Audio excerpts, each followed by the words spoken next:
se découvrent nombreux et peut-être puissants. La politique surgit dans les banlieues.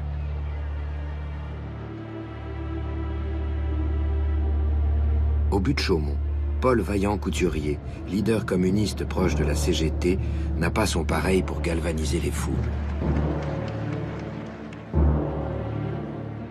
Dans ses discours, il se prend à rêver de révolution, comme celle de 1917 en Russie.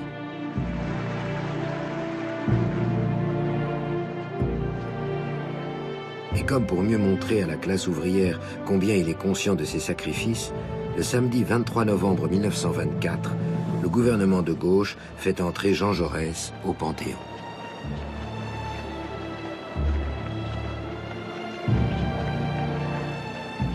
Jaurès, l'homme qui œuvrait à une république au service de tous et surtout des plus faibles, le fondateur du socialisme français, mort 10 ans plus tôt. La fierté se lit sur les visages des mineurs de Carmaux qui escortent son catafalque.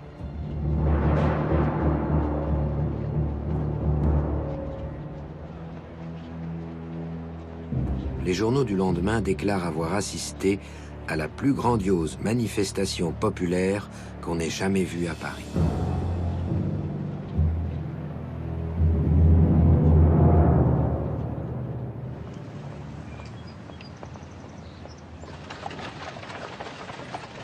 Pour la première fois depuis 1914, les Français se projettent dans l'avenir et rêvent à des jours meilleurs. Leurs enfants vivront mieux, c'est leur secret espoir.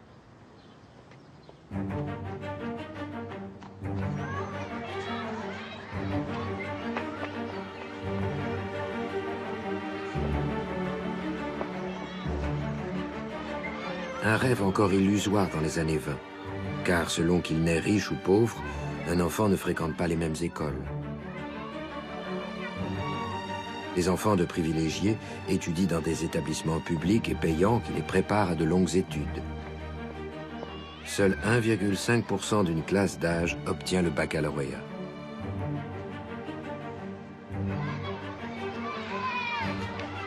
Les autres, les plus pauvres, quittent l'école dès 13 ans pour aider leur famille.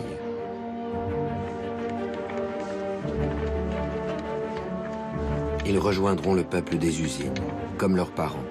Les destins se répètent, comme par une fatalité souvent inexorable.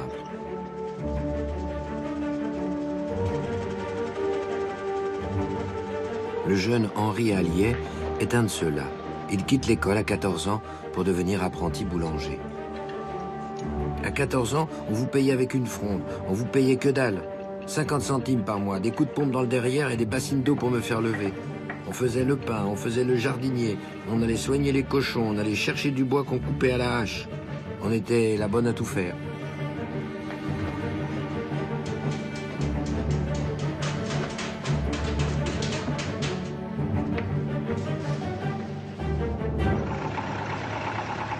La promesse de Jules Ferry disparaît dans ses ateliers et ses brimades. On ne forme pas des citoyens, mais des bras, corvéables et sous-payés.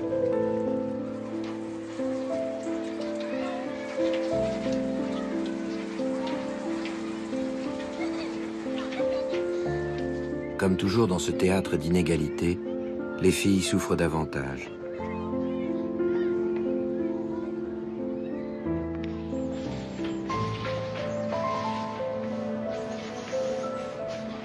Scolarisées à l'écart des garçons, on leur apprend à retoucher un vêtement, à avoir une conversation plaisante, à tenir une maison, selon la formule de l'époque. Les femmes doivent être éduquées, certainement pas instruites.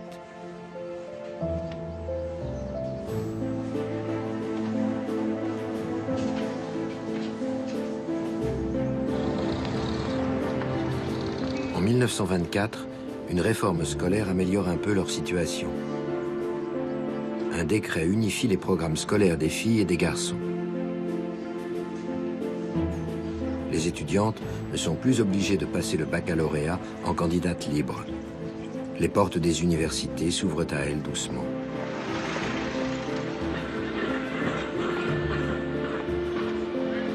Mais pour la grande majorité d'entre elles, la modernité attendra. Car selon la bonne morale de l'époque, être une femme, c'est avant tout être une femme au foyer. Et dans un pays où l'eau courante est une rareté, l'électricité un luxe, c'est un travail harassant qui prend plus de 5 heures par jour.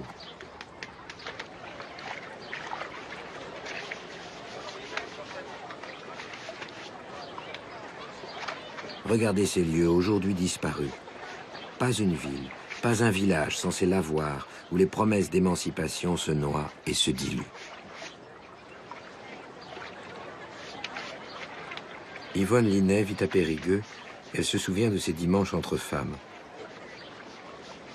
On discute beaucoup. On restait des heures à genoux dans notre boîte remplie de paille, à frotter, rincer, taper. L'hiver, l'eau n'est pas gelée, mais nos doigts sont engourdis. Ce travail était dur, mais tout était dur. Même après le travail, les femmes n'ont d'autre destin que de se consacrer à ces tâches domestiques.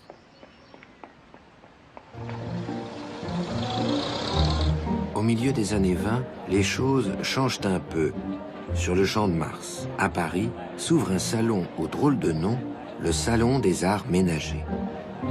Le travail domestique, pensé par les hommes, y est érigé en art.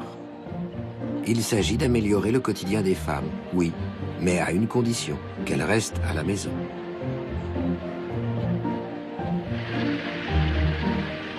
L'industrie a pris un virage moderniste et il faut que les ménages français en fassent autant. Chaque année, plus de 100 000 Français découvrent ces objets qui brassent du vent, ces armoires qui font du froid et permettent de conserver les aliments.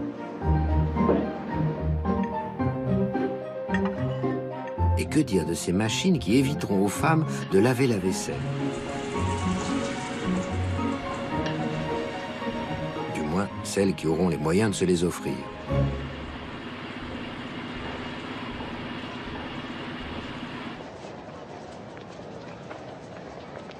Pour ces femmes qui travaillent à la chaîne, ces promesses technologiques paraissent bien lointaines.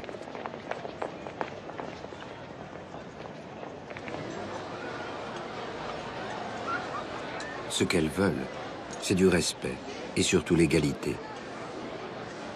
Pourquoi n'auraient-elles pas les mêmes droits que les hommes, elles qui triment autant que les hommes?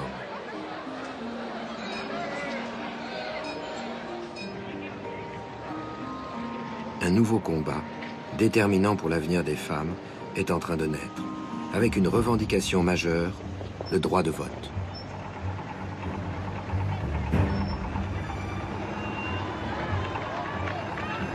En 1925, dans les rues de Paris, un groupe de suffragettes, dirigé par Marthe Bray, va se lancer dans ce combat. Leurs armes, l'agitation et la propagande publique. Si les femmes veulent être entendues, elles doivent battre le pavé. Les bus de la Ligue d'action féminine sillonnent Paris et la province. Marthe Bray écrit « Nous voulons créer un vaste mouvement populaire et nous avons adopté le discours des sans-voix. Ni bourgeoises, ni prolétaires, femmes d'abord. » Ces suffragettes sont entendues à la Chambre des députés qui tranche en faveur du vote féminin. Mais par 2 fois, le Sénat bloque la réforme. Comme si tout était joué d'avance. Comme si le progrès et l'égalité n'étaient décidément pas pour elles.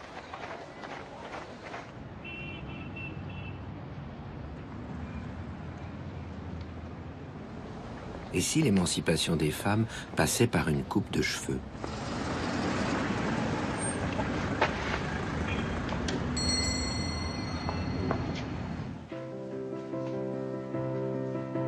Dans les beaux quartiers du 8e arrondissement de Paris, un coiffeur de l'Institut Cavalieri raconte « Lorsque j'ai dû tondre pour la première fois une magnifique tête de cheveux châtains, j'ai ressenti un frisson de révolte. J'ai imploré le pardon. Ma cliente m'a rétorqué « Nos cheveux sont le symbole de notre servitude passée. Leur chute mettra fin à notre humiliation. » En agissant de la sorte, les femmes cherchent bien sûr à être belles. Mais ce geste est un acte esthétique autant que politique.